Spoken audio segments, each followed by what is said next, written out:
Right, well, welcome everyone. Thank you for joining us. Our guest in the fast lane today is a true Kiwi legend. His work has made a massive difference to the lives of thousands of Kiwis every day.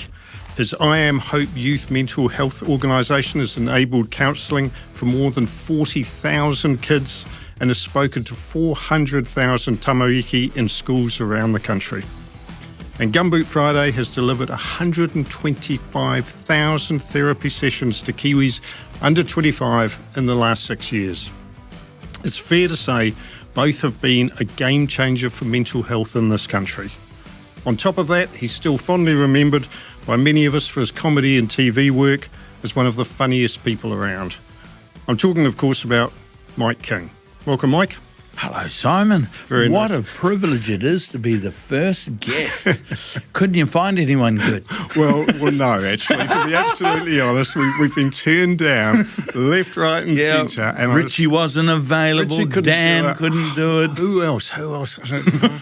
And then I just, Winston wanted to do it, but then he cancelled last minute. Look, I don't want to use the phrase scraping the bottom of the barrel, but I will if I have to.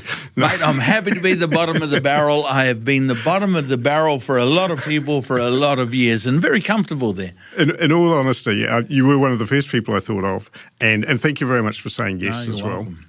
But also, the reason I did think it would be great is that the podcast is aimed at everybody, not just the motor industry, even though it's an MTA-hosted podcast.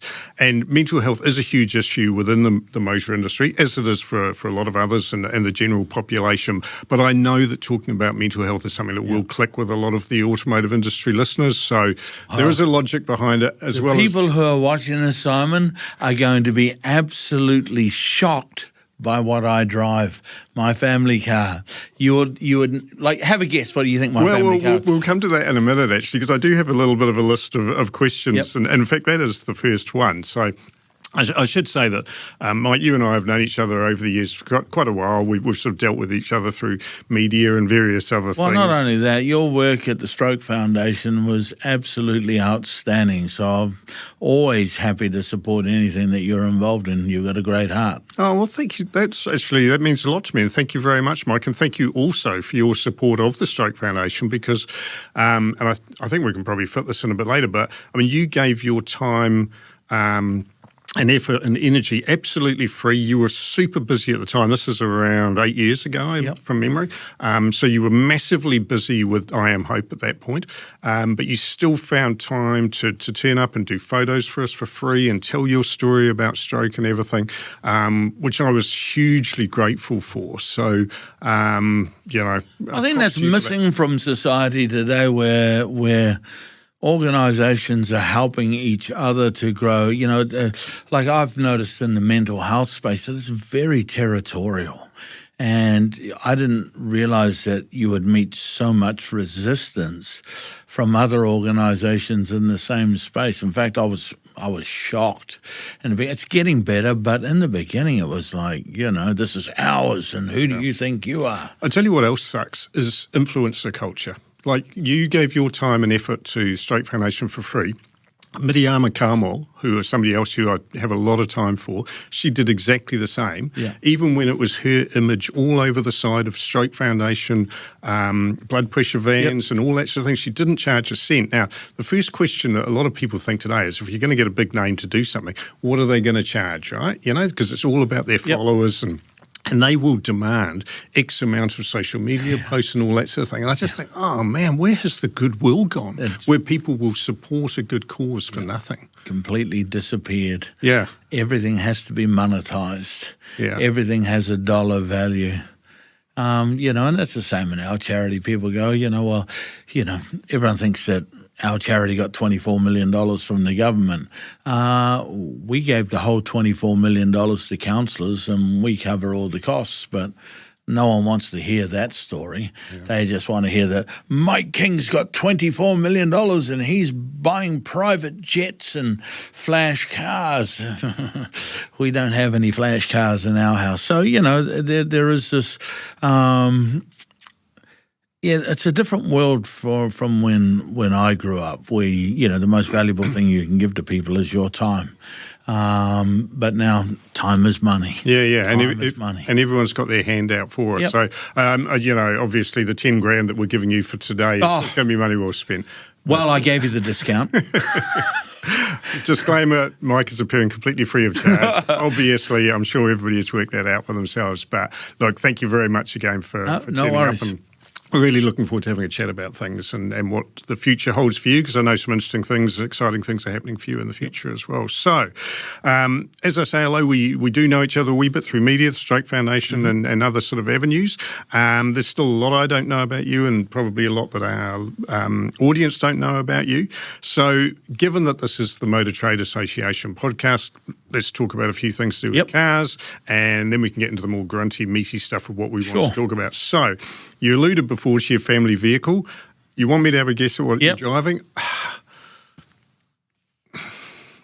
I don't think it's going to be anything too flashy. I don't know.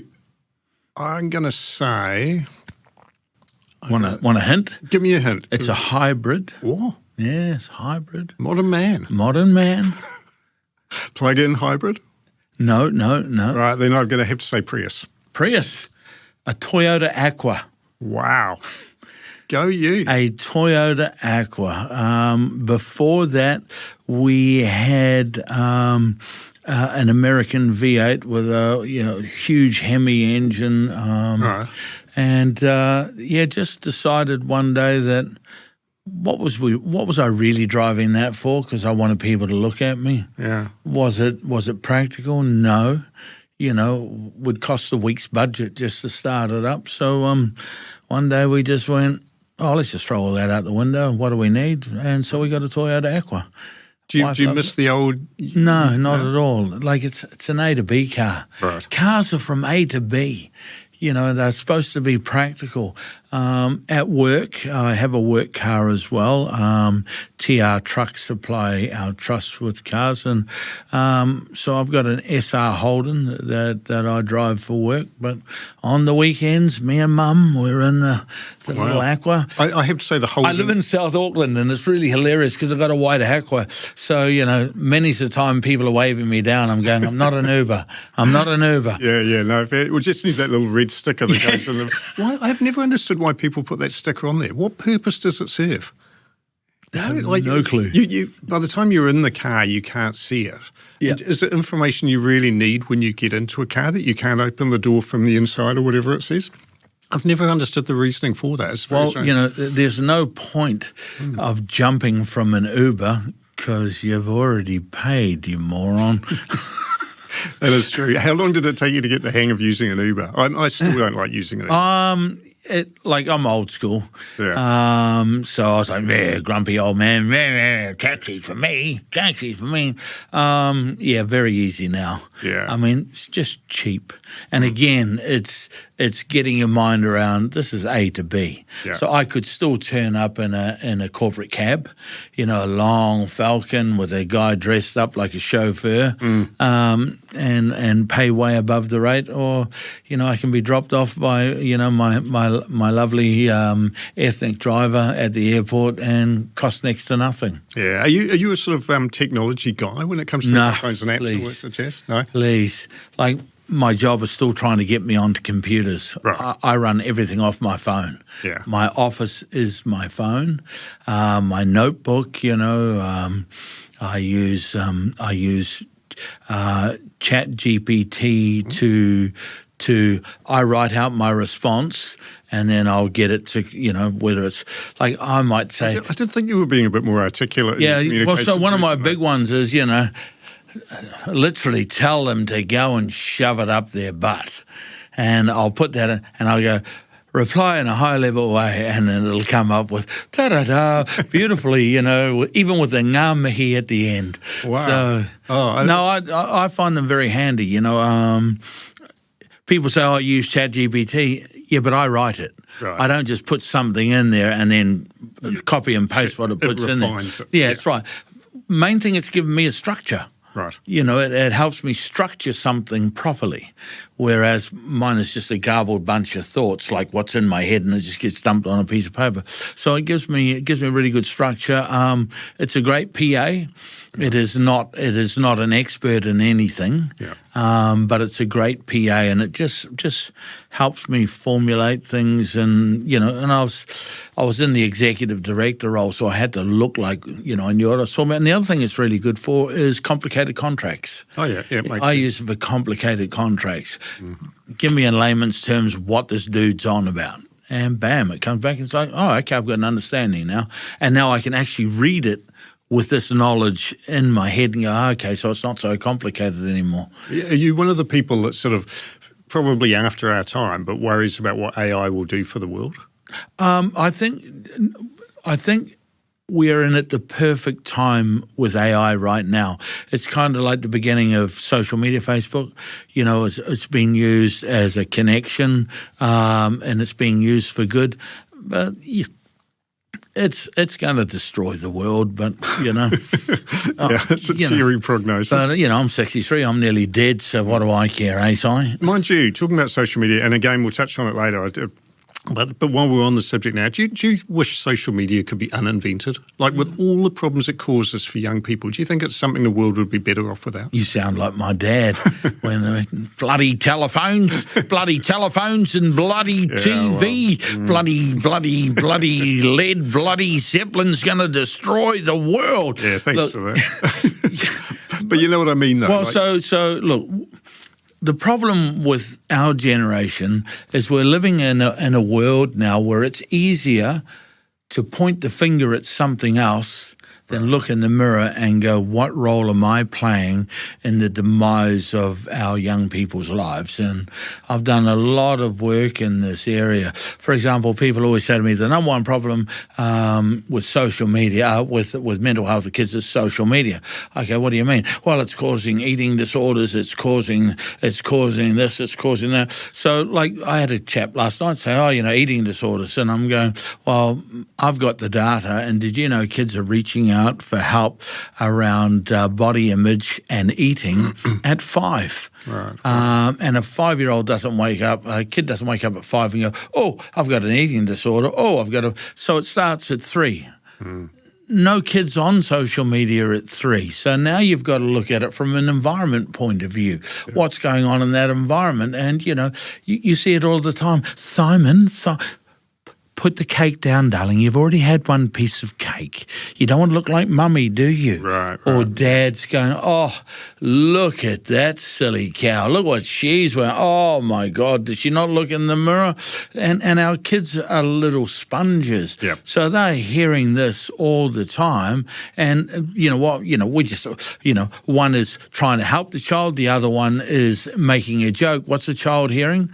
If I look like that, you will disown me. Yep. And as for social media, so if you're a kid with a great sense of self, feels valued by their friends and loved by their family, you are going to hit rock bottom on social media. Something is going to happen, but because you've got those solid foundations, you will come out quickly and you will learn from the experience. If you're a kid with a bad sense of self, who feels like no one likes them, even with a loving relationship with their family, when they hit rock bottom, with that extra weight on top, it takes them longer to get out, a heck of a long time to get out. And when they get out, they don't learn from the experience. They are damaged by the experience. So what I like to say to people is social media the problem, or is it the fact that we've got so many kids out there without a good sense of self and don't feel valued? These are all foundations that we as parents should be instilling in our kids, and not instilling in the way that we think. We think instilling these foundations in our kids is telling them what to do, telling them how to behave. You've got to do this, you've got to do that, you've got to do the other thing. We've got to stop telling kids what to do and start showing them what to do.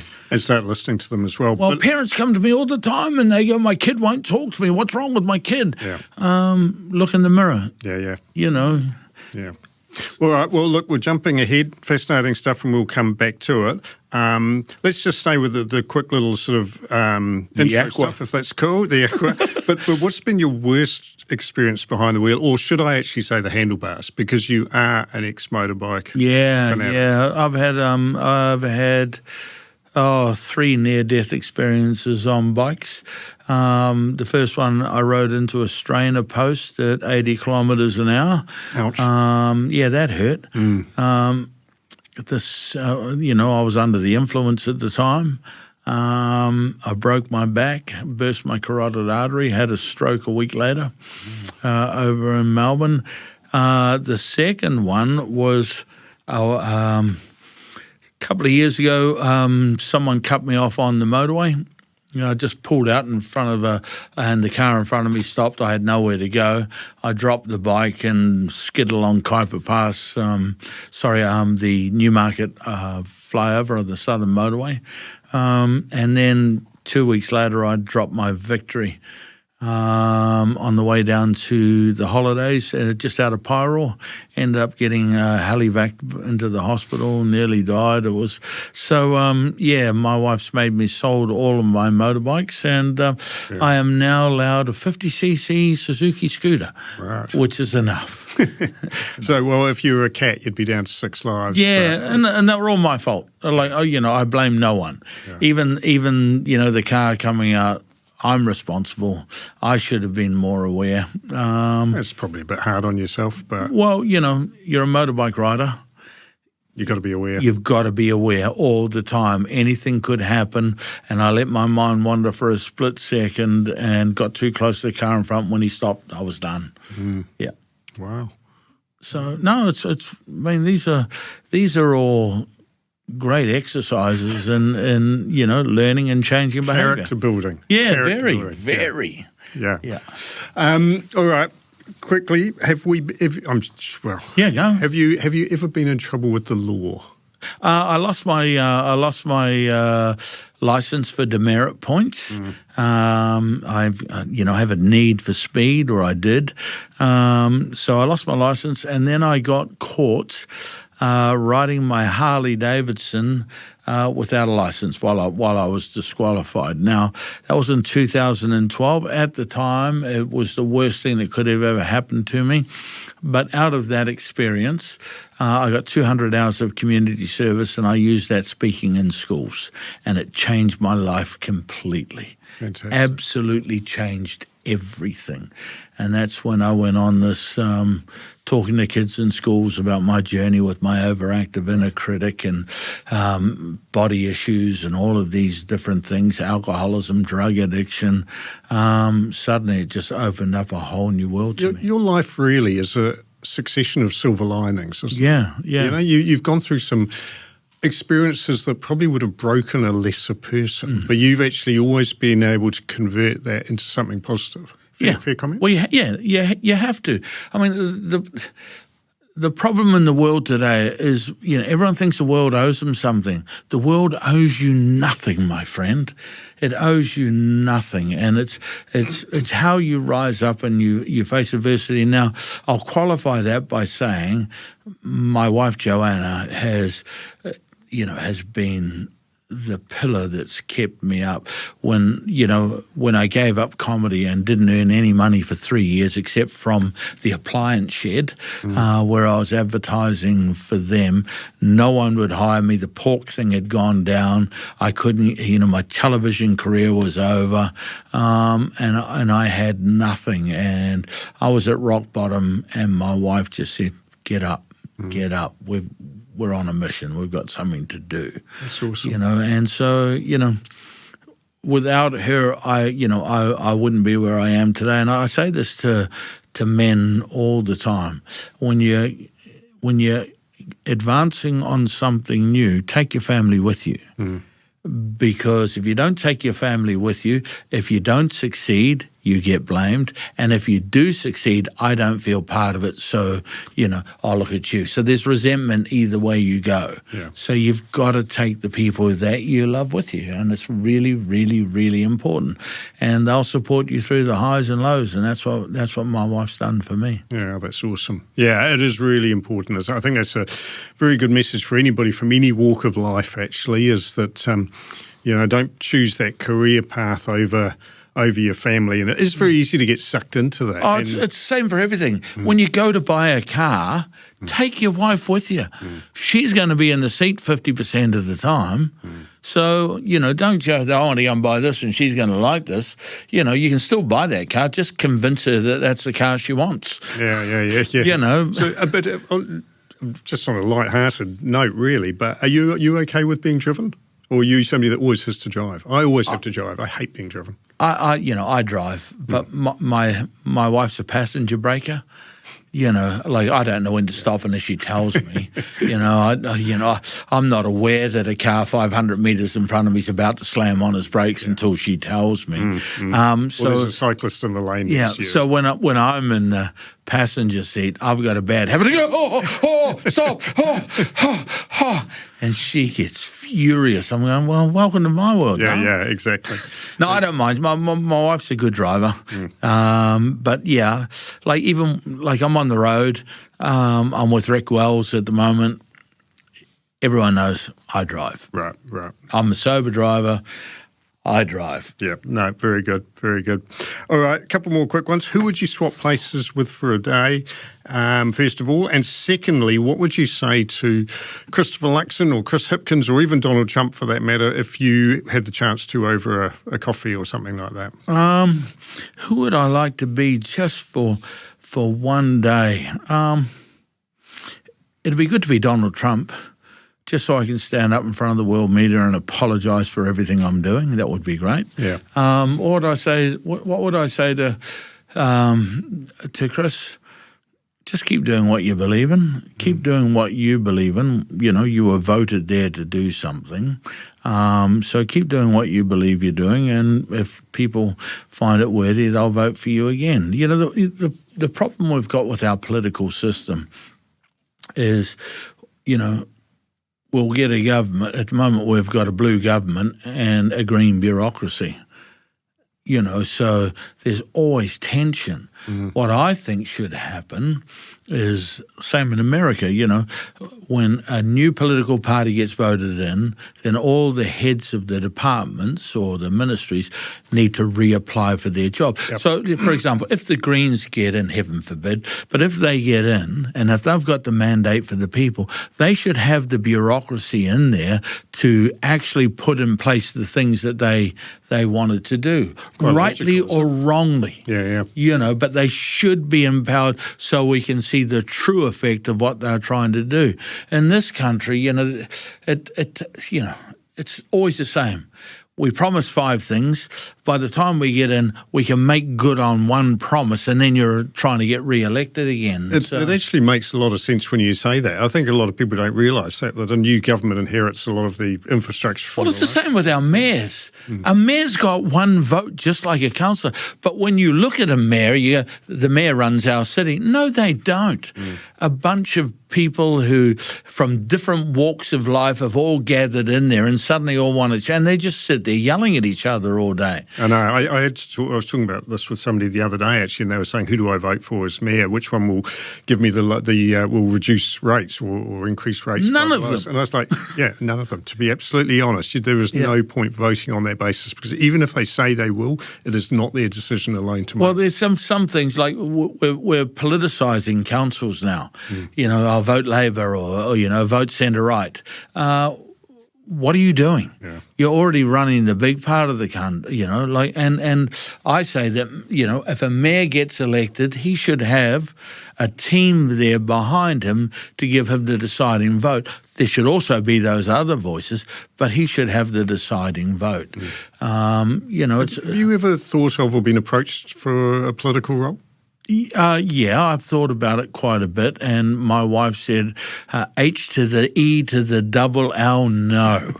It's just like, yeah, and I have thought about it, but, I looked at running for mayor, and when I discovered that you have a deciding vote if everything's tied up. No, it's a pointless exercise with lots of yelling across the table, and I think it's a politics of personality now rather than issues. Like I really like our mayor in Auckland. Right. Why? Because he's an engineer. What the engineers do, they fix shit, Oh, but he can't talk to people. He doesn't. Why should he know how to talk to people? He knows how to fix a pipe. Yeah. Let him fix the goddamn pipe.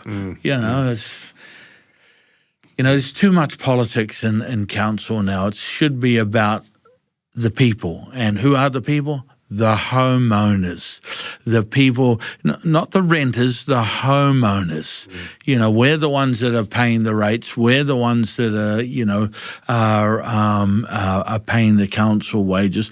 We're the ones that know the problems in our areas, and we should be supported. But currently, it's about what our political parties want to do. So we're not going to see Mike King for mayor anytime soon? No. Mike King is standing down as executive director, and Mike King is going back into schools and communities and doing the things that I love, which is connecting with young people. I've got a couple of new school programs coming in. Well, let's get to that at the end. Yep. Spoiler alert, we'll come to a bit more detail around that kind of stuff later.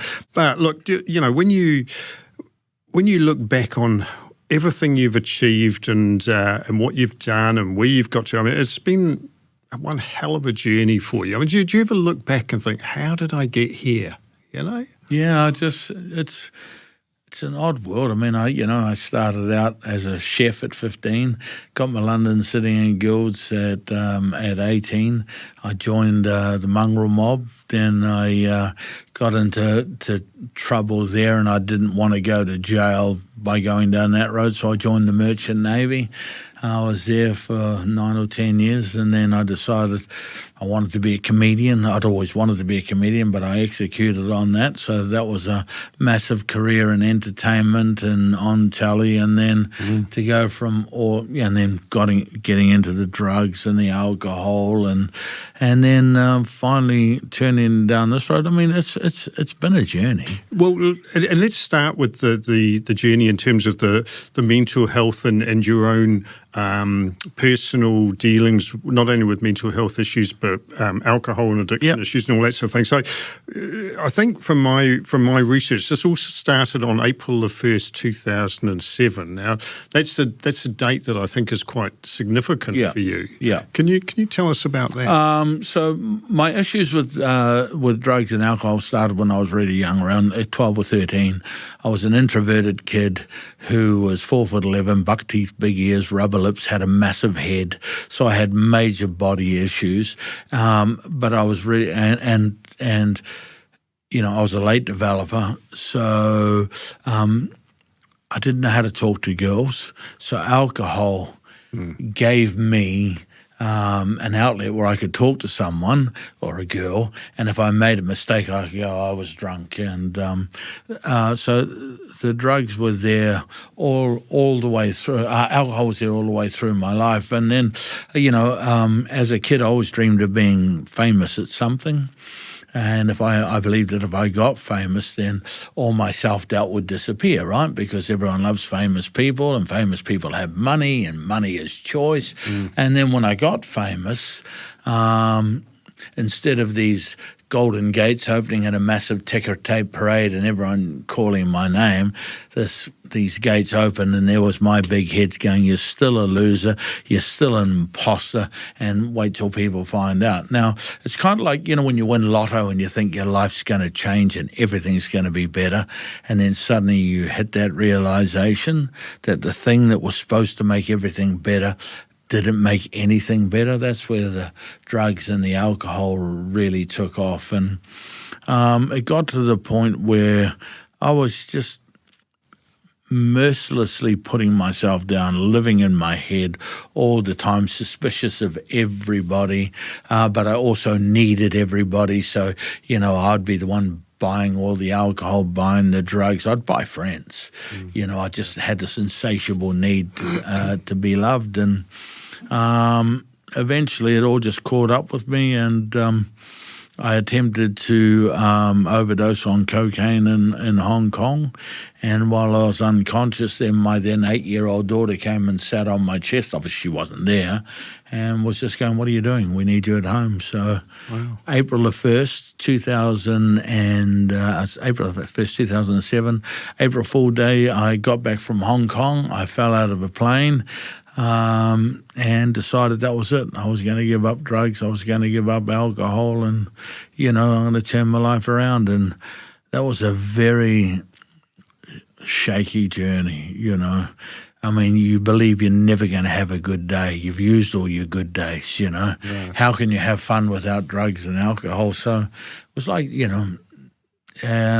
was, I just had a massive stroke in January, so everything was out of control. And, while I was doing that, I wasn't working, I wasn't going anywhere, I wasn't doing anything. My wife rang Willie Jackson, right, and, said, "Look, he's just not himself." Yeah. And was the stroke related to the... I think it was all part of it, but, I think the stroke was more fate intervening and going, if you carry on down this road. Yeah. So I had a choice, and, that's when I OD'd on this cocaine. Like, the reason I used cocaine was because, I thought it's a hero's way out. Everyone go, "Oh, Mike King, what a legend." That's how my mind was working, rather than putting it on my kids and my family that I'd taken my own life. So, and so... Yeah, it was a really odd time. So then Willie, Jackson rang me up and said, "Hey, how you going?" I said, "I'm fine. What do you want?" We're all worried about. "Well, you don't have to worry about me. I'm sweet. But you're not working. I don't need to work. Just leave me alone." And he encouraged me to do talkback radio. Right, and I was just going to say that a year later, 2008, you're on air with Radio Live. Yeah, and there was one show that was particularly significant and probably a real turning point for you. And tell us about that. So I was in there, and when you go into radio, you go, "Hey, today, and the interest rates have gone up, or Governor Don Brash has changed the interest rate. Yeah. If you're affected by the interest rates, give us a call, 0800-725-0800 Radio Live." And no calls were coming in, so I'd go to plenty of people want to go to the break. Next thing coming, there's lots of people want to talk about the interest rates, but here's what else I've noticed. In Sydney, so have you ever had that happen to you? Nothing. Yeah. Go back again. I see there was a plane crash over in Asia today. If you've been in a plane crash, give us a call. I went under. Turns out no one. Anyway, I used up all my ads, right, and I had this war going on in my head. And I went to a break, and the producer said, "There's no more breaks." Right. And so it was like, I've got to do something. So I had my eyes closed, and I just said, "Look, I've been lying to you out there. There are no calls, and if you don't start calling in the next 2 seconds, I'm going to start talking to the voices in my head." And that's exactly what I did. The reason no one's calling is because no one likes you. Oh, they like you. It's having dinner. It's 10:30 at night. No one wants to talk to you. You're a loser. Why do you always talk to say Michael's a loser? Why do you always call him Michael? His name's Michael. And then my producer went, "Answer the calls." Yeah. And I had a full board of calls. First guy I ever spoke to was Māori fella. His name was Rangi. I knew he was a Māori fella because his name was Rangi. And he goes, Bo, I have those voices too. And I'm like, wow. And that was the first time for me that I'd heard someone say that they had lived the same experience. And he's a Māori fella too, which made it even more poignant for me, given how staunch and covered up Māori are. So, we had a great conversation, all 7 of us, his voices, my voices, and 2 calls later, there was a little girl's mum rang up and said, "I haven't seen my baby smile for years, and she's listening to you, and she's got the biggest smile on her face," and she said, "Mum, that's me." That's me. He's talking about me. And so it changed my life. So and from there, the Nutters Club was born, right? That was the start of the well, Nutters it wasn't actually. Oh, go the on. start of the Nutters Club was when I gave up drugs and alcohol. I was having a lot of problems, and a good friend of mine, Pat Rippon, who was a property developer, he was going downhill too, and our mutual friend Simon Dello.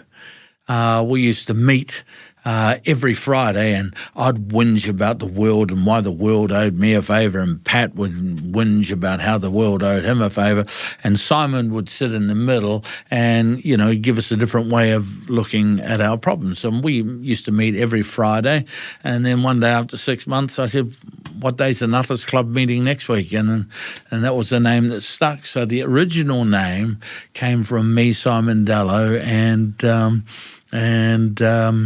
Pat Rippon. Have you ever told that story before, that Simon was part of the original club? No. Bit of a scoop for you out there. I Heard it here first. come with nothing but diamonds for you guys. And from there, I mean, there was a few critics of the name that we'll overlook that, because there's critics. No, it's good though. Yep. People, it's for me, the worst thing that anyone could have said to me was, I had, oh, you're a nut job, you're a nut job. So it was about taking ownership again. It's about saying, yeah, I am. So people would go, like they'd come up to me and they go, oh, I heard you're crazy, I heard you this. And go, yeah, I started that rumour, what else have you got? It was very empowering. And the only people that were really upset by it weren't people with mental health issues. It was just a bunch of woke counsellors who said, no, you can't use it, Imagine what it would be like now. Yeah. It would be so much worse. The criticism, it would just be off the Richter. But I've never worried about what other people think or say, People got it. No, I had, events where when the pig farm thing took off, and all that kerfuffle went on, and I was down in Taranaki at an Ireland versus All Blacks game, and I saw this huge farmer guy, with this swanny just looking at me, and I'm going, oh, here we go, I thought he was going to come, and as he come towards me, this honestly was going through my head, I'm going to hit him and then I'm going to die, but I'm going to hit him first. And he comes up to me, he gets right up to me, leans right in, and he goes, I'm a nutter too. And it just formed this whole camaraderie around that club. So it's very precious to me. I'm sure. Yeah, that's awesome. And it led, I'm skipping ahead a little bit, but it did lead to your work with schools and with kids. And what happened when you first did that? Was there like an instant connection when you spoke? So what happened was a principal of a small area school, type of area school in Northland, lived in Auckland, and every Sunday he would drive up to North where he'd spend the week at type of area school. Of course, he'd drive at night and he'd be listening to the Nutters Club. In 2012, 19 young people took their own lives in the space of a couple of months. And they had all of the experts go up, the ministry people go up, and he called me one day and said, look, we've had this thing happen. My kids feel real disenfranchised. I had all these experts, but they're just not connecting. Will you come up? And I said, yeah, sure. So I walked in the room. Kids, the whole hall was like, yeah, here's another old fart coming in here and telling us what to do. But rather than telling them what they were doing wrong and what they needed to do to fix it, which is the prescriptive approach, I took a descriptive approach to my talk, where I talked about me at their age and the constant battles that I had with myself growing up. And kids were able to recognize the beginning of their story and my story and then safely ask. And so when I was doing all of this, the teachers were surprised because the kids were suddenly sitting up. And then at the Q&A, hands just went rocketing up. And Q&As, in a standard environment, take 5 minutes. An hour later, these kids are still, I'll never forget one of the things that the kids said to me. One kid put his hand up and I said, yeah. He goes, the problem with what's going on here? I go, no, you tell me. He goes, got all these experts coming up from Auckland and from Wellington telling us what our problems are and what we got to do to fix them. And there might be big problems in the cities, but they're not problems up here. And I go, okay, so what do you want? I go, I want someone to listen. We know what's going on, but no one's asking for our opinion. Was that a bit of an epiphany for you? The epiphany came after the talk where one of the teachers came up to me and said, we've got 5 kids on suicide watch. Will you go and talk to them? And I'd never talked to any young person on suicide watch. I said, yeah, sure. I expect to walk into a room with a bunch of crying kids, right? They're just your kids, my kids, sitting there, smiles on. I was like, hey, what's going on? How you going? Good? Well, apparently I heard you want to kill yourself. Yep. I go, you might want to tell your face because it doesn't look like. I said to this first boy, I said, so what's up with you? And he went, and he told me the story, da-da-da, da-da-da, and it was the most horrific story I'd ever heard. And I was like, wow. Well, first off, congratulations, because I know for a fact 99% of the world wouldn't have been able to carry that. Then I said, have you talked to your mum and dad? Have you talked to teachers? He's like, no. I go, why not? Because every time you talk to them, they make it about them and then they just make you feel worse. Yeah, right. I was like, give me an example. He went, da-da-da. I was like, oh, I do that, da-da-da. I do that, da-da-da, da-da-da, da-da-da. And I was thinking, oh, holy hell, I do all of those things. So in that situation, I did what any normal adult would do. I went to the next kid, young Māori boy, good-looking fellow. I said, what about you? And he goes, first of all, I'm gay. And I was like patronising, oh, well, that must be tough, eh? You know, Māori boy in gangland Northland wrestling with your sexuality, that must be really tough. He goes, I'm sweet with being gay. I go, okay, so what's the issue? He goes, every time I hear the word faggot, homo, gay boy, poofter, even from my friends who I know love me, I think, is this how the world sees me? Yeah, right. And what's the point? Now, that was the game changer for me because at that time, not only was I saying those words on radio, television, and live shows, I was actively encouraging others to say the same things as a joke. Yeah, right. And then I talked to the other kids, and just as I'd recognise the beginning of their journey and my story, I recognised myself as a parent and as an adult in theirs, and the epiphany that came was, oh, I'm the problem. Right. These guys aren't the problem.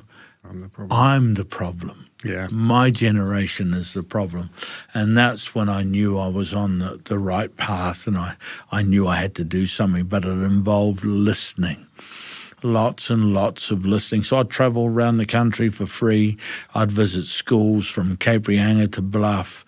And I just, my board was going, oh, you've got something here. We'll just get a whole lot of famous people to start talking. I'm like, I don't know what the problem is. But, you're talking and the kids are all, so that's the problem. I said, no. You can't fix something when you don't know what the problem is. So I spent the next 3 years talking and listening, and now I know what the big problem is in mental health, and not only in our kids but in us. The biggest problem in mental health isn't depression, anxiety, alcoholism, drug addiction. These are all outcomes. The biggest problem in mental health is an overactive inner critic, that little voice that constantly, that constantly judges us, that constantly over-evaluates, everything that we do, say, and see every day. Yep. That is the biggest problem in mental health, and it's worn behind a mask of perfection. And that's something that a lot of people will connect with and relate to. I think to some degree or another, most people have that, don't they? Everyone has it. Yeah. It's called thinking. Yes, or overthinking. Yeah. Well, it's, thinking. But the difference between confident people, how confident people think, and how people like me with rejection issues, with anxiety issues, with rejection issues, how I think is completely different. I'm constantly on the alert for any sign of rejection. I'll walk into rooms with a big smiling face, but all I'm looking for is rejection. Yeah. And if I see her. What's your advice to somebody with those thoughts? Because people watching and listening will be thinking, oh, that's me to a T. So how do you deal with it? It doesn't go away. That's the first thing you need to understand. The inner critic is like the little child in the backseat of the car demanding an ice cream. I want ice cream. I want ice cream. And you try and, I'm not listening. Oh, I want ice cream. I want ice cream. I'm not listening. I want ice cream. I want ice cream. Some days you've just got to sing along. Yeah. So it's about managing it. So one of the key things I do, if you want to know if a kid has got an overactive inner critic, the easiest way to judge whether someone's got an overactive inner critic, give them a compliment. Okay. If they look at the ground or if they brush the they've got, and they don't believe that they're worthy. So one of the things I say to kids when I pick them up in my car, I always take a kid for a feed, right? What do you want? I want a pie and a Coke. Yep, I'll go. Let's go. And I'll sit them in the car, and the first thing I'll go to them, so I look at them, and you can see it all happening, as you're driving along. So how are you getting on with those voices in your head? What voices? The voice that's saying, how does he know about the voices? And they crack up laughing, and I crack up laughing, and they go, oh, did you used to have those voices? No, I still have them. Yeah. But you're doing all this, and you're famous, and I go, yeah.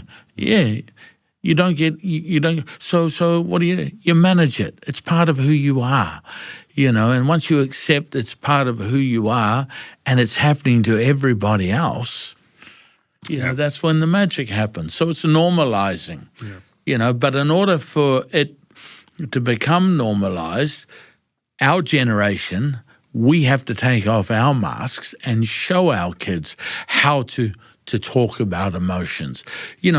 You've got kids, right? So, if your kids want to learn how to play cricket, even if you can't play cricket, right? Forward defence, you got to put the bat straight down. When you're bowling spin, you've got to flick it out of your wrist so it turns. When it's rugby, when you pass the ball, you catch here so you can just deliver. We're teaching them all the technicalities. But when it comes to the basic life skill of communication, you figure it out yourself. Yeah. It's so, kids don't talk because they don't know how. And if we're constantly, we've got this constant habit of striving for perfection. Your kid comes home and tells you about 5 things happened their day, 4 amazing ones bad. What do you talk about? What do you mean you failed that maths test, Simon? I told you on Thursday I'd study for that test. Oh, no, you didn't listen, did you? You didn't. You wiped that smirk off your face, young man. Your mother and I had nothing when we were your age. We had nothing. We lived in a cardboard box. Do you think money grows on trees, Simon? Do you think money just falls out of the... Listen, mister, if you don't pick your game up, you're not going to go to university. You know what you're going to do, Simon? You're going to work for the MTA. That's what you're going to do.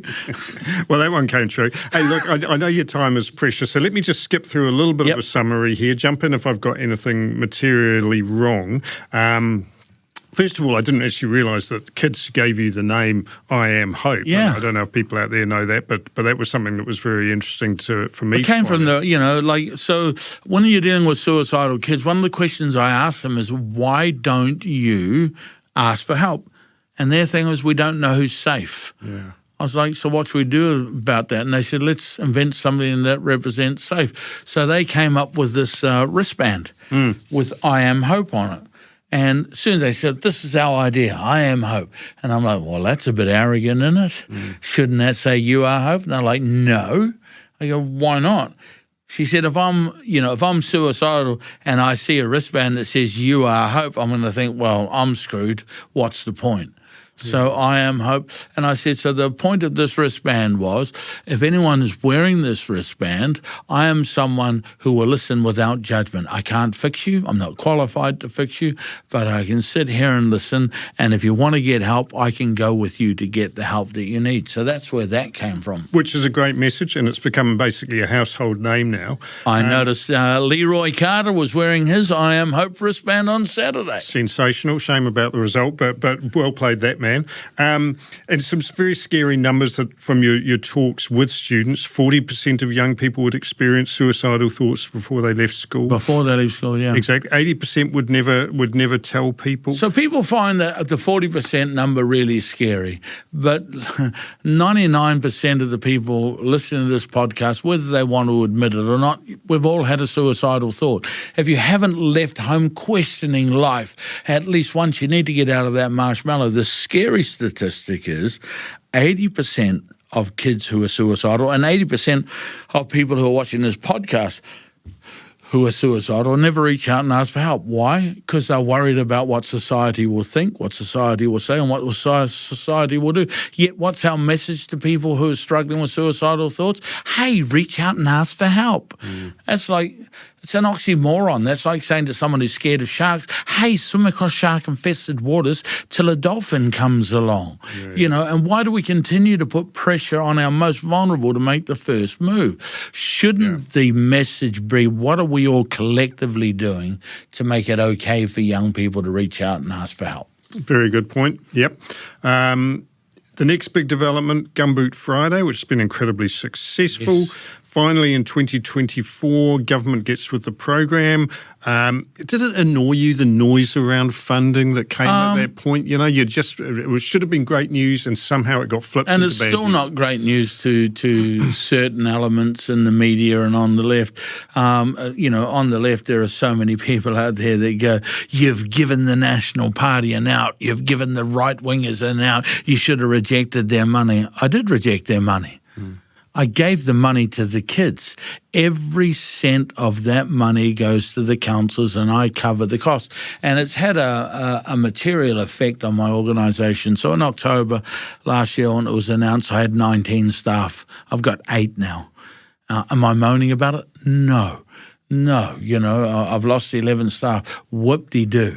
We're still helping kids, and that's all that matters. Has it been frustrating for you dealing with governments and agencies? You returned your New Zealand Order of Merit in 2021. Any regrets around that, by the way? So, reflecting on all of that, I had a role to play in all of that. I was the one that would go, screw you. No, I'm not doing it. I was a disruptor. At the heart of all governments, they're people representing their constituents, and they're all good people. I've had conversations with them all from both sides. Chippy's a great guy. Chris Luxon's a great guy. David Seymour, I can sit down and have a great conversation with David. They're representing their constituents. Bureaucrats, on the other hand, so politicians come and go, the bureaucrats stay the same. And, the same bureaucrats that were doing the last 3 governments are still there now.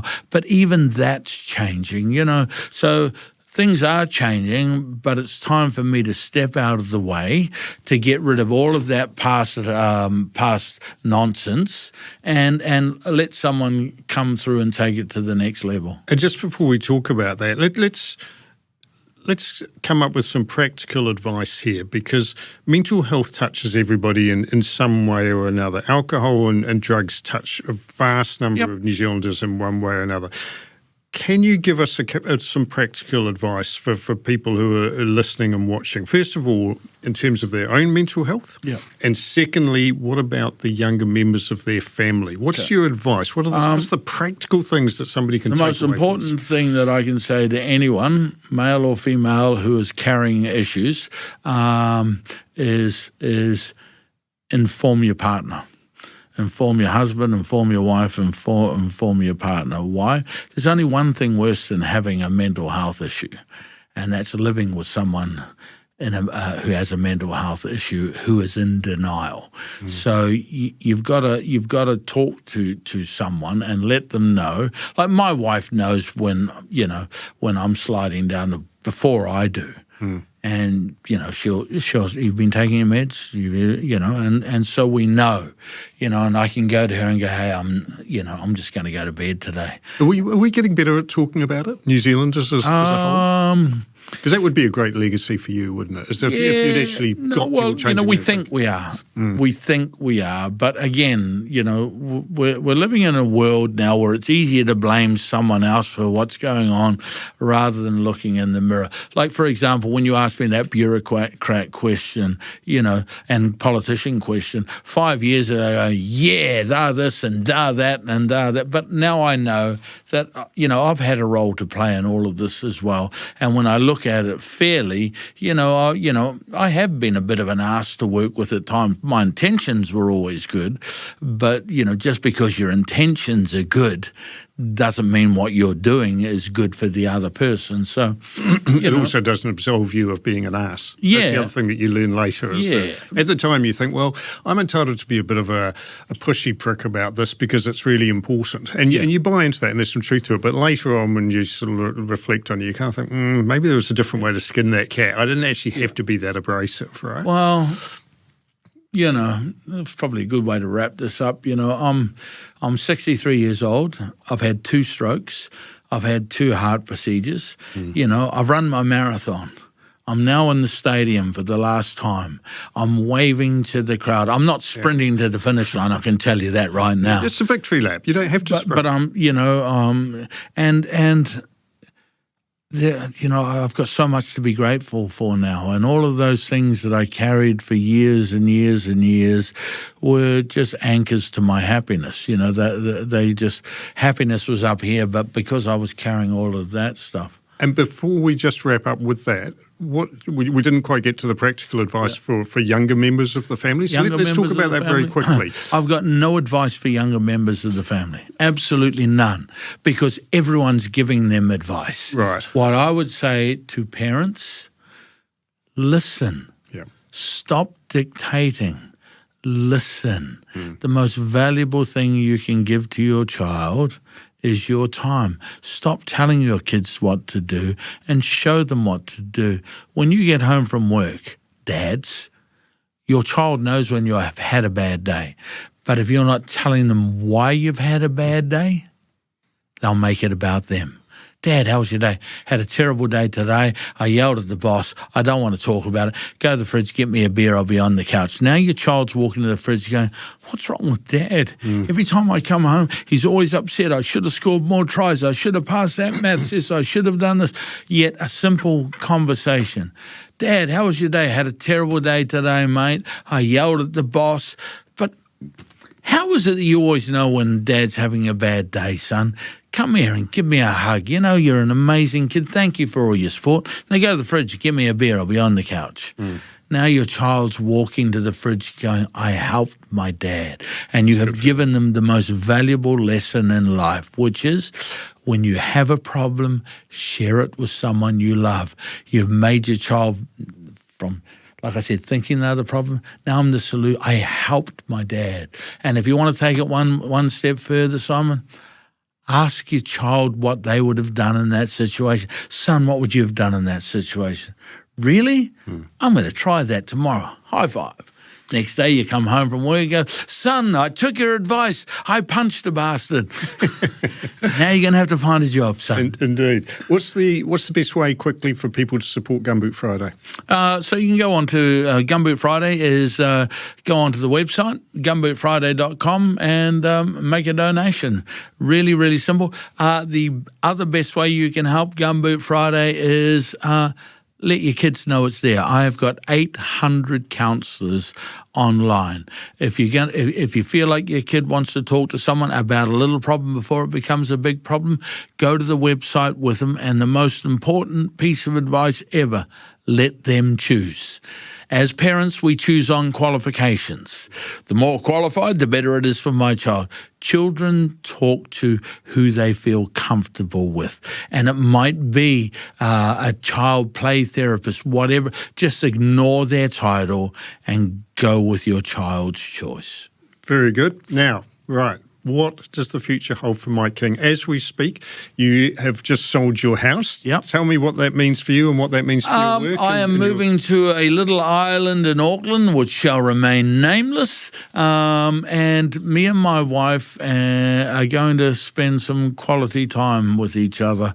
I've sacrificed so much of my life, and she's missed out on so much, and she's supported me so much. So I'm going to step down from the executive role. I'm going back to speaking in schools, speaking at community events and fundraisers. I'm going to be the mad butcher of I Am Hope. Come on, kids. It's your old mate, Uncle Mikey. I've got 2 free sessions for you. Come on into any of our shops. Fantastic. So you'll never completely let it go. No. I'm with I Am Hope Foundation and Gumboot Friday to the day I die.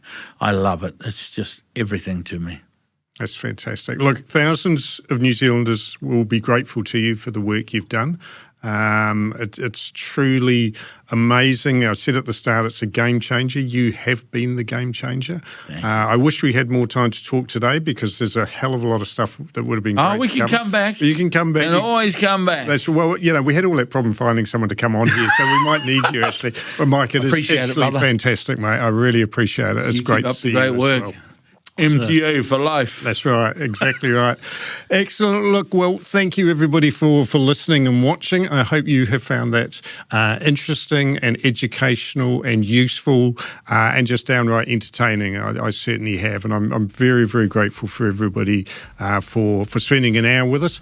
Don't forget to like and follow and do all that other stuff that you have to, and look out for more MTA podcasts in the fast lane coming soon. Thank you very much indeed.